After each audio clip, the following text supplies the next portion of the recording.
Because I've always worked in predominantly male fields and predominantly male arenas, I had to come up with a way to very quickly get to know where somebody's head is at with my Y chromosome.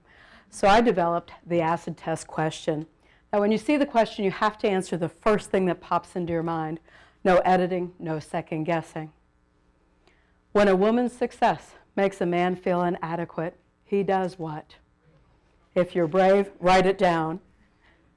And again, no editing, first thing that pops into your head. The bottom line is this: whatever you answer, that is true in your world.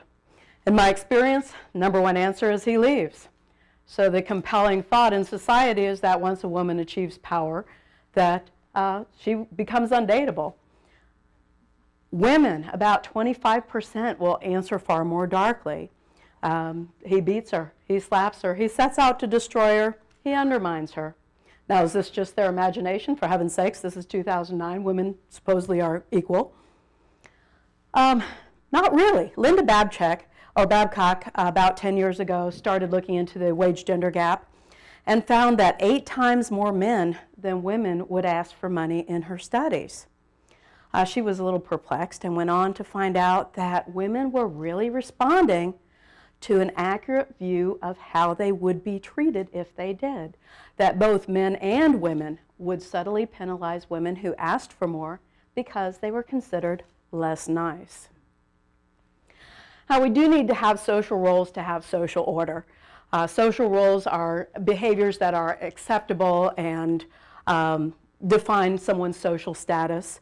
And those who do not act in a socially acceptable manner are penalized. One of the problems with our social roles is that it really distorts what women really are. One of the most severe taboos is a woman expressing aggression in a social setting. If you've ever seen 6th grade girls be utterly vicious to each other, that's a perfect illustration. Primate research and human research shows that women are inherently aggressive, ferocious, sometimes even more than men. And indeed, most of the women I know would kill to protect their unborn children and to kill to protect their grown children. Women use their aggression to oppress each other. And they do it because of something called social justification, which basically is justifying their oppression of each other as a way of reducing the potential for conflict. So if women are as aggressive and ferocious as men, are they really different? A 20-year study says once you remove the gender roles, cognitively, men and women are really identical. So how do so many people make so much money telling us that men are from Mars and women are from Venus and we can't communicate with each other because of gender differences? There is no gender difference with communication. Communication is about an attitude. If you're willing to be honest, if you're willing to be transparent, you'll communicate regardless of male or female.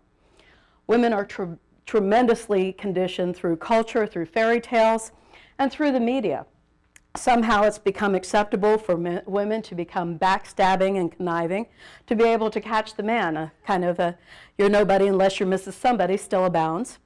We're told daily that we're not pretty enough, that we're not stacked enough, that we're not tall enough, and certainly that we're not thin enough. Day after day, we're told that we're just not good enough. Children receive niceness training. It starts early. Smile when you're angry. Maintain relationships at all costs. Don't make waves, and most of all, fear conflict.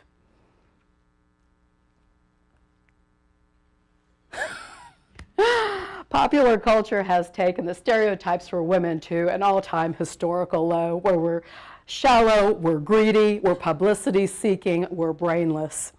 Popular culture has pushed women to be as gross and as callous as some of the most disreputable men.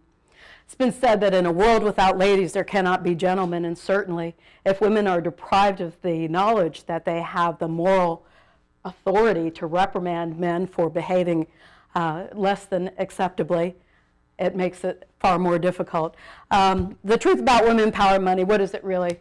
Power is money, plain and simple. If you have enough of it, you can do whatever you want. It doesn't get more powerful than that. So if you are a woman who has power, which violates the confines of accepted cultural roles and associated stereotypes, are you going to be attacked? You bet, you will. So if you hold yourself out to be capable and competent, if you hold yourself out to maintain reasonable personal boundaries. If you insist on getting paid what you're worth, is it worth being subjected to the social ostracization? Is it worth having the people who set out to destroy you and undermine you? Absolutely. The alternative is unthinkable.